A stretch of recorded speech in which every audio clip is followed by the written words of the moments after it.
ఇప్పుడంటే social media అంతా ఒకటే వారణాసి మూవీ గురించే టాక్.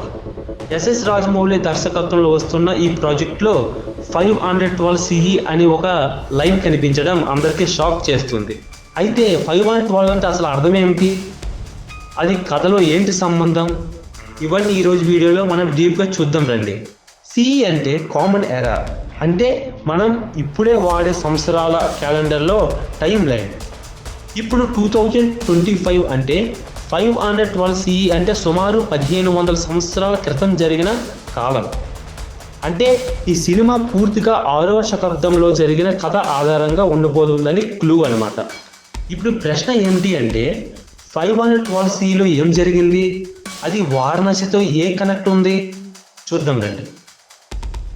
512 CE సమయంలో ఉత్తర భారతదేశంలో రాజవంశాలు మారుతున్న కాలం. మతపరమైన ఉద్యమాలు, ఆధ్యాత్మిక మార్పులు, శైవిజం, వైష్ణవిజం ప్రభావం పెరుగుతున్న కాలం. ప్రత్యేకంగా వారణాసి ఆధ్యాత్మిక శక్తులతో అత్యంత పవర్ఫుల్ సెంటర్. ఈ సమయంలోనే చాలా పురాతన ఆలయాలు, శిల్పాలు, రహస్య గ్రంథాలు రూపొందిన కాలం అని హిస్టరీ చెబుతుంది. అందుకే రాజమౌళి గారు ఈ టైం పీరియడ్ సెలెక్ట్ చేసి ఉండవచ్చు.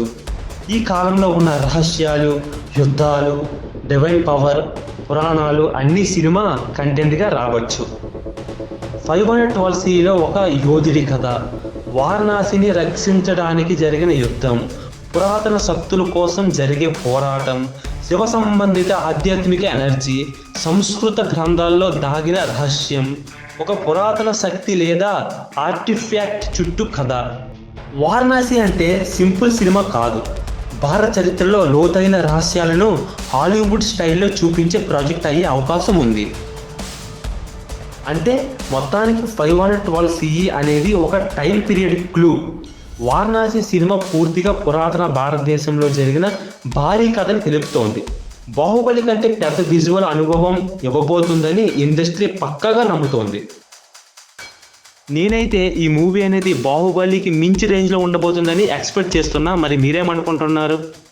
మీకు ఈ వీడియో నచ్చినట్లయితే లైక్ చేయండి, షేర్ చేయండి. మరెన్నో అద్భుతమైన వీడియోల కోసం మా ఛానల్ని సబ్స్క్రైబ్ చేసి పెట్టుకోండి. Thank you.